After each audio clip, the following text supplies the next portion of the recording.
அனைவருக்கும் இனிய வணக்கம். இன்று நீங்கள் கேட்கவிருப்பது வீரயுக நாயகன் வேள்பாரியின் 57வது அத்தியாயம். செம்மாஞ்சேரலுடன் நடந்த போர்தான் பரம்புக்கு எல்லா வகையிலும் புதிய தொடக்கத்தை உருவாக்கியது. அப்போரில்தான் குதிரைப்படையின் ஆற்றலை கண்டான் பாரி. ஏறக்குறைய சேரனின் குதிரைப்படையிலிருந்த 2 பங்கு குதிரைகளை வெற்றிகரமாக கைப்பற்றினான். குதிரைகளை பற்றி தெரிந்து கொள்வதும் பயில்வதும் பயிற்றுவிப்பதுமாக புதிய பணிகள் தொடங்கின. முழுமையும் மலையுச்சி பகுதியான பரம்பின் நில அமைப்பிற்கேற்ப குதிரைகளை எளிதில் பயிற்றுவிக்க முடியாது என்று சிலர் கூறினர். தொடக்கத்தில் அந்த கூற்று உண்மை போலதான் தோன்றியது. ஆனால் எங்கும் இல்லாத புல்வகையான தும்ப இலையும் முயற்புல்லும் குதிரைகளின் வாய்ச்சுவைக்கு மிகுந்த மகிழ்ச்சியை கொடுத்தன. அது அவற்றின் குண மாற்றத்துக்கு அடிப்படையாய் அமைந்தது. மனித இயல்போடு அவை தம்மை பிணைத்து கொள்ள இயற்கையின் எண்ணற்ற தன்மைகள் இசைவு செய்தன. பரம்பின் வீரர்களோடு உரசி நின்ற குதிரைகள் எளிதில் விலகவில்லை. அதன் பின் அவை பரம்பிற்கான தன்மை மாற்றத்தை அடைய தொடங்கின. இப்பொழுது நிலைமை முற்றிலும் வேறு விதமாக மாறிவிட்டது. பல தலைமுறை குதிரைகள் பரம்பில் அலைந்து கொண்டிருக்கின்றன. பரம்பின் மருத்துவர்கள் குதிரையை எவ்வித நோயிலிருந்தும் காக்கும் வழிமுறைகளை கண்டறிந்து விட்டனர். செம்மாஞ்சேரலுடனான போர்தான் மாற்றத்திற்கான கண்ணை திறந்துவிட்டது என்பான் பாரி. போர் முடிந்த அன்று வெற்றி கொண்டாட்டத்தில் பரம்பு நாடே திளைத்து கிடந்தது. பாரியின் தலைமையில் நடந்த முதற் போர், அதுவும் பேரரசனாக புகழப்படும் சேரனை எதிர்த்தது. அவனது குதிரைகளில் பெரும் பகுதியை பறித்து கொண்டு அவனை வீழ்த்தி முடித்த போர் முறை பலரையும் வியப்பில் ஆழ்த்தியது. இளைஞனான பாரியின் சாதனை இதுவென போற்றி பாடப்பட்டது. கொண்டாட்டங்கள் அளவற்று நிகழ்ந்தன. ஆனால் பாரியின் முகத்தில் அதற்கான மகிழ்வு இல்லை. அதனை கவனித்தான் பாரிக்கையன். தேக்கனின் மகன்கள் இறந்ததால் பாரி மிகவும் சோர்வுற்று இருக்கிறான் என்றுதான் முதலில் நினைத்தான். ஆனால் அது மட்டும் காரணமல்ல என்று பின்புதான் தெரிந்தது. வீரன் ஒருவன் எறிந்த ஈட்டியொன்றினை பாரி எப்பொழுதும் உடன் வைத்திருந்தான். கைப்பற்றப்பட்ட ஆயுதத்தை நினைவுக்காக வைத்திருக்கிறான் என்றுதான் பாரிக்கையன் எண்ணினான். ஆனாலும் பாரியை இளைஞனாக மட்டுமே நினைத்துவிட முடியாது. அவனது அறிவு கூர்மை அளவிடற்கரியது என்பதை போர் முனையிலும் கண்டுவிட்டுதான் வந்துள்ளோம் என்று நினைத்தபடி இருந்தான் பாரிக்கையன். பாரியின் ஆழ்ந்த சிந்தனைக்கான காரணம் விரைவில் தெரிய வந்தது. பரம்பின் கொல்லர்களை அழைத்து தன்னிடமிருந்த அம்பினை போன்ற நீண்ட ஆயுதத்தை காண்பித்தான். அவர்கள் வாங்கி பார்த்தனர். இரளைமான் கொம்பினை போன்று முருகிய வடிவுடைய ஆயுதம் அது. கொல்லர்கள் நீண்ட நேரம் பார்த்தபடி நின்றனர். நாம் இரும்பினை வைத்துதான் ஈட்டியையும் வேல்முனையையும் உருவாக்குகிறோம். ஆனால் அவற்றை திருகி முறுக்க முடிவதில்லை. நமது ஆயுதங்கள் ஒரே நேர்கோடாக மட்டுமே நீண்டி இருக்கின்றன. ஆனால் இவர்கள் இரும்பினை திருகி முறுக்கியுள்ளனர். இது எப்படி சாத்தியமானது? இது எந்த வகை இரும்பு? இதனை உருவாக்கும் நுட்ப வேலை நாம் எப்படி அறியப் போகிறோம் என பாரி கேள்விகளை எழுப்பினான். பரம்பின் கொல்லர்கள் அதற்கான விடையை கண்டறிய இரவு பகலாய் உழைத்தனர். சிறுபாலி நகரில் அமைந்த தொழிற்கூடங்கள் வெவ்வேறு வகைகளில் வடிவ மாற்றம் அடைந்தன. நெருப்பு எரியும் முளை, தாதுக்களை நெருப்பிலிட்டு எடுப்பதற்கான நீள் வடிவ தொட்டி, பக்கச்சுவர், ஊதும் துருத்தி என எல்லாம் வெவ்வேறு வடிவங்களாக மாற்றமடைய தொடங்கின. இரும்பை உருவாக்க தேவைப்படும் தாதுக்களின் மண்கட்டிகள் ஒரே இடத்தில்தான் எடுக்கப்பட்டு வந்தன. ஆனால் அவை 3 இடங்களில் இருப்பதை அறிந்து 3ஐயும் எடுத்து வந்தனர். 3இன் தன்மையும் நிறமும் வெவ்வேறானவையாக இருந்ததால் 3ஐயும் 3 விதமாக உலையிலிட்டு வடிக்கும் வேலையை செய்தனர். பரம்பின் பேராற்றல் நெருப்பினை ஆளும் அதன் சக்தி. நெருப்பின் அளவையும் சுடரின் உள்ளிருக்கத்தையும் அவர்களால் கட்டுப்படுத்தவும் தீர்மானிக்கவும் முடிந்தது. அது இரும்பின் மாற்றம் எந்த அளவில் என்னவாக மாறுகிறது என்பதை துல்லியமாக அறியவும் அதே அளவினை பேணவும் ஏதுவாக இருந்தது. உள்ளூற்றிய உலோகம் வெப்பமாகி செந்நிறமடையும் பருவத்தை குறிக்க செவ்வெப்பம் எனவும், தவிட்டு நிற புள்ளிகளோடு உலோகம் ஒளிர் செந்நிறத்தை அடைய தேவையான வெப்பத்தை கருஞ்செந்நிற வெப்பம் எனவும், தவிட்டு நிறம் மாறி முற்றாக வெண்மை அடைய வெண்ணிற வெப்பம் எனவும் பெயரிட்டனர். வெண்ணிற வெப்பத்தை தாண்டி மேலும் வெப்பமாகும் பொழுது அது உருகும் தன்மையுடையதாகிறது என்பதையும் கணித்தனர். இவ்வெப்பத்தை உருவாக்க ஊதுந்துருத்தியில் காற்றினை எந்த அளவிற்கு எவ்வளவு காலம் செலுத்துவது என்பதனையும் துல்லியப்படுத்தினர். பெண் யானை துதிக்கையில் மூச்சு விடுவதனை போன்ற மிதமான வேகத்தில் தொடங்கி சீற்றம் காணும் காட்டெருமையின் மூச்சுக்காற்றை போன்ற முழு விசையோடு காற்றினை செலுத்துவதற்கான குறிப்புகளை கணித்தனர். பரம்பின் வடிவக் கலைஞன் பல்வேறு வடிவங்களை வரைந்தபடியே இருந்தான். கணித கலைஞன் இந்நேரமும் காட்சிகளை எண்ணாக மாற்ற முயன்று கொண்டே இருந்தான். இரும்பு திருகி வளையத் தொடங்கியது. திருகும் இரும்பின் சேர்மானம் கண்டறியப்பட்டவுடன் நிலைமை தலைகீழாக மாறியது. எல்லா ஆயுதங்களையும் வெவ்வேறு வடிவங்களில் வடிவமைக்கவும் வலிமைப்படுத்தவும் அவர்களால் முடிந்தது. கொடிமரவில் கார்முகம் கொண்டது. வில்லின் இருதலை குதைகளிலும் கனம் கூடியது. அதற்கு தகுந்தாற்போல இழுப்படும் நான் புது வகையில் உருவாக்கப்பட்டது. பாய்ந்து செல்லும் அம்பின் தொலைவு 3 மடங்கு அதிகரித்தது.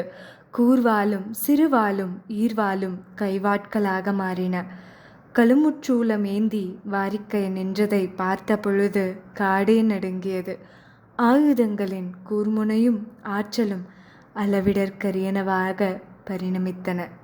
யவன தொடர்பால் தமிழ் நிலத்தின் பல மாற்றங்கள் சேர மண்ணில்தான் முதலில் தொடங்கின.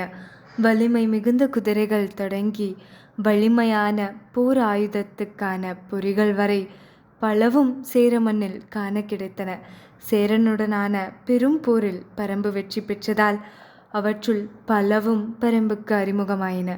நவீன மாற்றங்கள் பலவும் பரம்புக்கு நுழைந்து பாரம்பரியமான அறிவு சேகரத்தோடு இணைந்து பெரு வளர்ச்சி அடைந்தன. இது தற்செயல்தான். ஆனால் பரம்பின் வலிமையை அது எண்ணிலடங்காத மடங்குகளாக பெருக்கிவிட்டது. பாரம்பரிய அறிவு சேர்மானத்தோடு நவீன கண்டுபிடிப்புகள் இணையும் பொழுது அது மதிப்பிட முடியாத ஆற்றலை பெற்றுவிடுகிறது. சிறு பாலியில்தான் எல்லாவித ஆயுதங்கள் தொழிற்கூடங்களும் இருக்கின்றன. ஊதுந்துருத்தி காற்றை ஊதிக்கொண்டே இருந்தது. கரடி கிண்டுகிற ஈசல் புற்றில் இடைவிடாது ஈசல் பறப்பதைப் போல துருத்தி ஊதும் அடுப்பிலிருந்து இடைவிடாது நெருப்பு பொறிகள் பறந்த வண்ணமே இருந்தன. செய்யப்பட்ட ஆயுதங்களின் முனையை தட்டி கூர்மையாக்கும் வேலை நடப்பதால் உலோக ஒளி கேட்டுக்கொண்டே இருந்தது. சிறுபாலி கடந்து எவ்வியூர் நோக்கி வந்த பாணன் ஒருவன் தொடர்ந்து எழும் உலோக ஒளி கேட்டு என்ன இது என வினவினான். ஆயுதங்களை தட்டி கூர்மையாக்குகிறார்கள் என்று விடை கூறினர் பரம்பு மக்கள். அப்பொழுது அவன் சொன்னான், பொதினி மலையில் ஆயுதங்களை உலோகத்தால் தட்டி கூர்மையாக்குவதற்கு பதில் வட்ட வடிவ கல் ஒன்றினை உருட்டியபடி அதன் மேல் உரசுகிறார்கள். அப்படி உரசும் பொழுது அந்த ஆயுதம் அளவிடற்கரிய கூர்மையை அடைகிறது என்றான். செய்தி பாரிக்கு எட்டியது. இரும்பினை உரசி கூர்மையாக்கும் கல் இருக்கிறதா என்று வியப்போடு கேட்டான். ஆம், இருக்கிறது. நான் நேரில் பார்த்தேன். செய்யப்பட்ட ஆயுதத்தை ஒரு நாள் முழுவதும் தட்டி கூர்மையாக்குவதை விட சிறு பொழுது அக்கல்லில் உரசி அதிகூர்மையாக்குகின்றனர். அது ஒரு அரிய வகை கல் என்றான் பாணன். நம்பும்படியாக இல்லையே என்று அவர்கள் ஐயம் கொள்வதை பார்த்தபடி மீண்டும் முதுபானன் சொன்னான். பொதினி மலையின் வேளிர்குலத் தலைவன் மேலழகன் என்னிடமே சொல்லியுள்ளான். இக்கல்லை முதலில் கண்டறிந்தவர்களை காரோடர்கள் என பெயரிட்டு அழைத்தான். நான் அவ்வரிய வகை கல்லை நேரில் பார்த்திருக்கிறேன் என்றான். அன்றிரவு கூத்து முடிந்து கலைஞர்கள் புறப்படும் முன்பே பாரி புறப்பட்டு விட்டான் என்பது முதுபானனுக்கு தெரியாது. 14 வேளிர்குடிகளில் ஒன்றுதான் பொதினிமலை வேளிர்குடி. அவர்களும் தங்களின் ஆதி செல்வத்தை பெரும் பாலையில்தான் வைத்துள்ளனர். அதனை காக்கும் பணியை பரம்பு மக்கள்தான் பார்த்து கொள்கின்றனர். ஆனாலும் தலைமுறைக்கு ஒரு முறையோ இருமுறையோதான் ஆட்களின் முகம் பார்க்கும் வாய்ப்பு கிடைக்கிறது. பாரி மிகவும் இளையவனாதலால் பொதினி மக்களை அவன் பார்த்ததில்லை. ஆனால் அவர்களை பற்றி தந்தை சொல்ல கேட்டுள்ளான். பரம்பின் மூத்த வீரனான வாரிக்கையனும் கூலையனும் சில வீரர்களும் கொல்லர்கள் சிலருமாக மொத்தம் 10 பேருடன் வர பொதினி மலைக்கு புறப்பட்டான் பாரி. பரம்பு நாட்டுக்கும் பொதினி மலைக்கும் நீண்ட தொலைவு இடைவெளி இருந்தது. பயணம் முடிந்து திரும்ப சில மாத காலமாகலாம் என சொல்லித்தான் சென்றனர். தென் திசை நோக்கி பயணம் தொடங்கியது. பயணம் எப்போதும் கற்றுக் கொடுத்து கொண்டே இருக்கும். அதுவும் அடற்காட்டு பயணத்தில் இருக்கும் வியப்புகள் எண்ணிலடங்காதவை. பெருங்காட்டிற்குள் நிலவும் பேரமைதி எந்த கணத்திலும் விழிப்பை கோரக்கூடியது. அவர்கள் இரவு பகலாக நடந்தனர். உறங்கும் பொழுது புலன்கள் விழித்திருந்தன. வாரிக்கையன்தான் புதினிக்கான வழியமைப்பை சொன்னான். என் முகடு கடந்தால் கீரிச் சொலவு வரும். அதிலிருந்து நிலையருவிகள் 4 கடந்தால் சிறகு நாவல் காடிருக்கும். அங்கிருந்து கூப்பிடும் தொலைவில் ஓரிலை தாமரை தெப்பமுண்டு. தெப்பக்கரையில் நின்று பார்த்தால் ஓடும் ஆறு தெரியும். ஆற்றங்கரையில் கீழ்நோக்கி நடக்க புதுனியை அடைவோம் என்றான். முன்னோர்கள் சொல்லி வைத்துள்ள வழி அது. நாட்கணக்கில் நடந்து என் முகடு கடந்து கீரிச் சொலவுக்கு வந்து சேர்ந்தனர். அப்பெரும் சொலவு நிறைய கீரிகளே இருந்தன. மண்டெங்கும் கீரி புழுக்கைகள் கால் வைக்க முடியாதபடி கிடந்தன. அவற்றை கடந்து நிலையருவி அடைந்தனர். மலையெங்கும் ஆங்காங்கே அருவிகள் கொட்டி கொண்டிருந்தன. கோடைமலை என்று அழைக்கப்படும் அம்மலைத்தொடரின் 4ஆம் அருவியை கடந்து சிறகு நாவல் காட்டினை அடைந்தனர். அழகிய நாவல் பழங்கள் எங்கும் உதிர்ந்து கிடந்தன. ஆனால் ஒவ்வொரு பழத்தின் இரு பக்கங்களிலும் சிறகுகளைப் போல இலைகள் ஒட்டியிருந்தன. பாரி இவ்வகை நாவலை பார்த்ததில்லை. நாவலின் சிறகுகளை விரித்து பார்த்தான். உதிரப்போகும் சருகுகளைப் போல இருந்தன. ஆனால் உதிரவில்லை.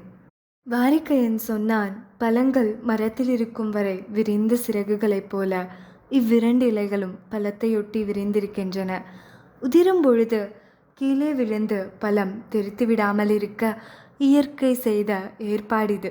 விரிந்த சிறகுகளோடு தான் பழம் மேலிருந்து உதிரும். காற்றில் மிதந்தபடிதான் அது மண்ணை வந்து சேரும்.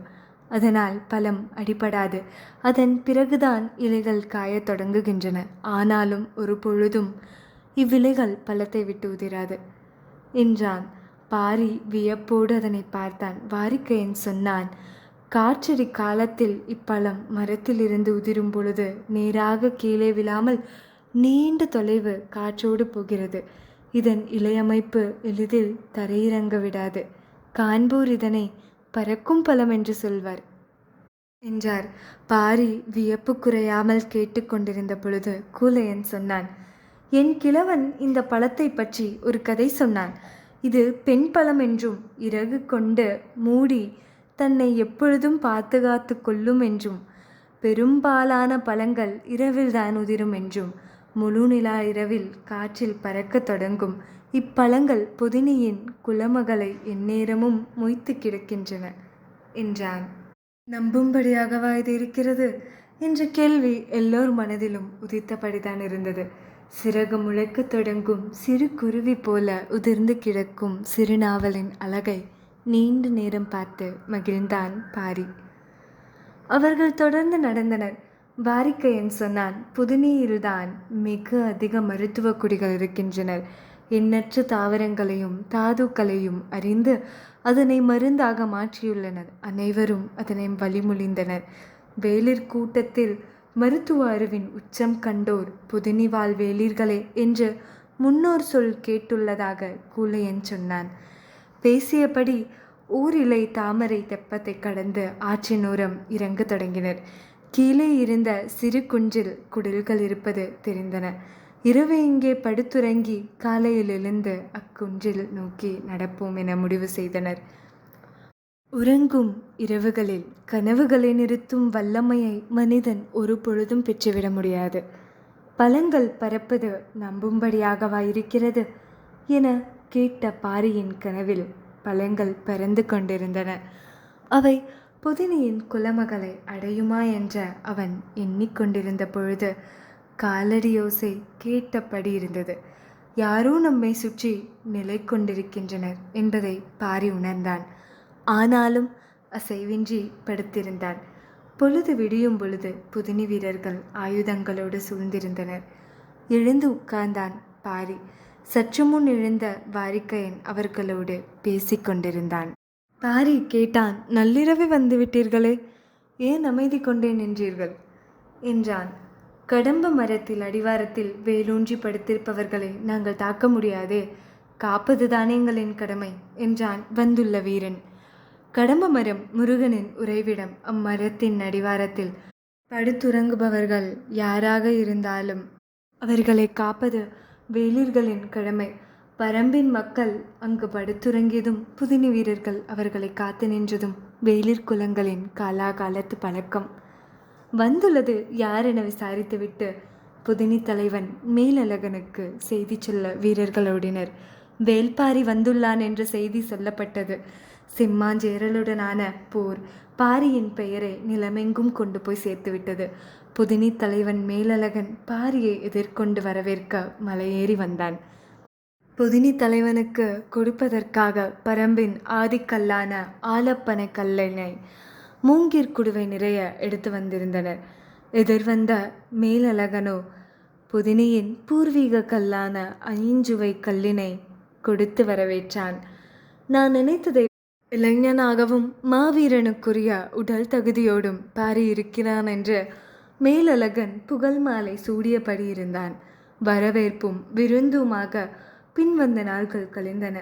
செங்கார் சேவலடித்து மேலழகன் தொடர்ந்து விருந்து வைத்தான். விருந்தின் சுவையில் மகிழ்ந்த பாரி 3ஆம் நாள்தான் தான் வந்த நோக்கத்தை தெரிவித்தான். மேலழகன் சற்றே வியந்தான். இச்செய்தி அதற்குள் அங்கே எப்படி போனது என சிந்தித்தபடியே சொன்னான். இரும்பினை கூராக்கும் அக்கல்லினை சாணைக்கல் என்று பெயரிட்டுள்ளோம். அதனை எப்படி வெட்டி எடுத்து உருளையாய் செய்து முடிக்கிறோம் என்பதை உங்களை அழைத்து சென்று காண்பிக்கிறேன் என்றான். காண்பித்தால் மட்டும் போதாது, எங்களுக்கு நீங்கள் அதனை கொடுத்துதவ வேண்டும் என்றான் வாரிக்கையன். மேலழகன் சொன்னான், எம் குலம் கண்டறியும் எதனையும் பயன்படுத்தி குறை தீர்ப்போம். பயன்பாட்டுக்கு கொடுத்தனுப்பும் வழக்கமில்லை. ஆனாலும் வேளிர் குலத்தோடு ஒரு மாற்றை செய்யலாம் என்பது முன்னோர் வாக்கு. எனவே நீங்கள் கேட்கும் ஒன்றினை என்னால் தர முடியும் என்றான். மேலழகனின் சொல் கேட்டு எல்லோரும் மகிழ்ந்தனர். சாணைக்கல்லினை பெற்று செல்ல இருந்த தடை அகன்றது. மறுநாள் சாணைக்கல் இருக்கும் இடத்துக்கு சென்றனர். அதனை எடுத்து அரைக்கு கலந்து ஒரு உருளையாக மாற்றி காய வைக்கின்றனர். நன்றாக காய 1 வாரமாகும் என்றார் மேலழகன். காத்திருந்து பெற்று செல்கிறோம் என்று பொறுத்திருந்தனர். நாள்தோறும் புதினிமலை மருத்துவர்களின் செயல்களையும் தொழில் கலைஞர்களின் செயல்களையும் அவர்கள் கூர்ந்து கவனித்து வந்தனர். ஆனால் பாரி வேறொன்றை கவனித்தபடி இருந்தான்.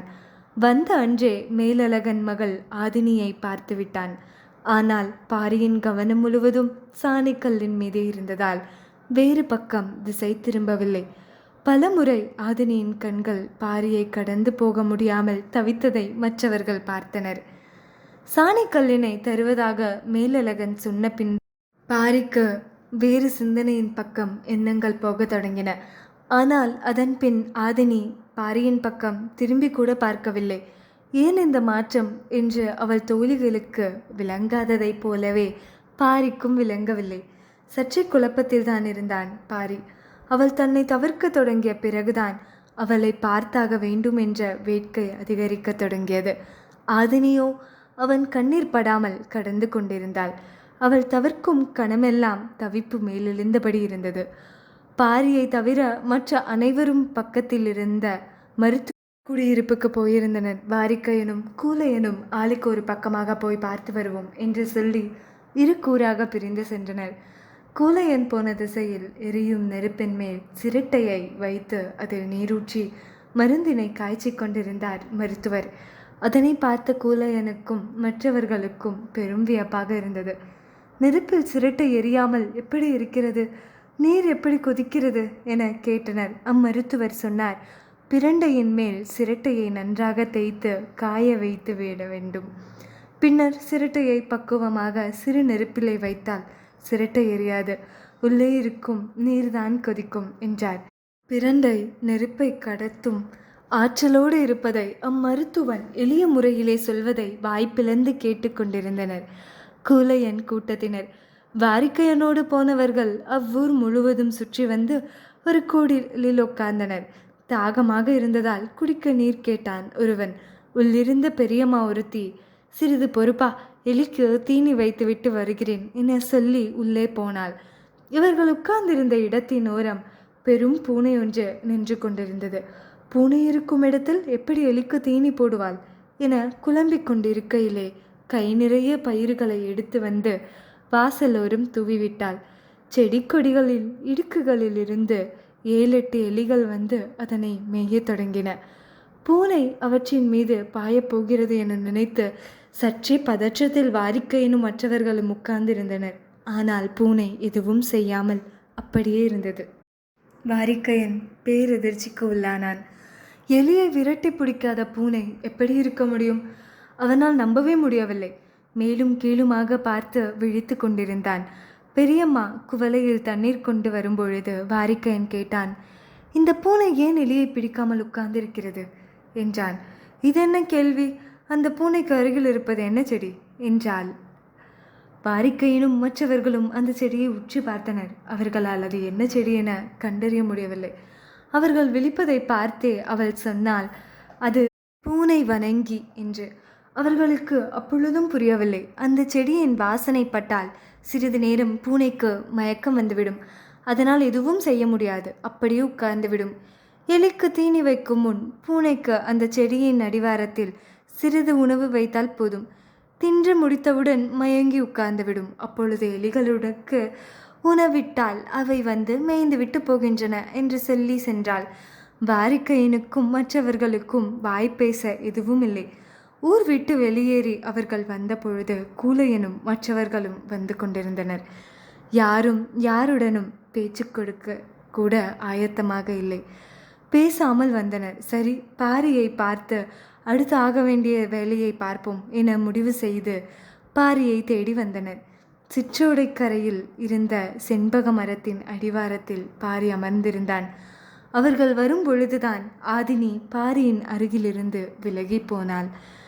இவள் தனியே வந்து பாரியிடம் என்ன பேசிவிட்டு போகிறாள் என்று எண்ணியபடி வந்தனர். பாரியின் அருகில் வந்து அவனது முகத்தை பார்த்த கூலையனும் வாரிக்கையனும் அதிர்ந்து போயினர். நெருப்பில் சிரட்டை எரியாமல் இருப்பதை பார்த்த பொழுது கூலையன் முகமும், எலியின் மீது பூனை பாயாமல் இருந்த பொழுது வாரிக்கையின் முகமும் எப்படி இருந்தனவோ அவற்றை விட அதிக மிரட்சியோடு இருந்தது பாரியின் முகம். என்னதான் செய்துவிட்டு போனாள் ஆதினி? பரம்பின் குரல் ஒலிக்கும். மேலும் கதையை தொடர்ந்து கேட்க இணைந்திருங்கள் இந்த வலையொலியில். அதுவரை உங்களிடமிருந்து விடைபெறுவது உங்கள் அண்ணாமலை. நன்றி.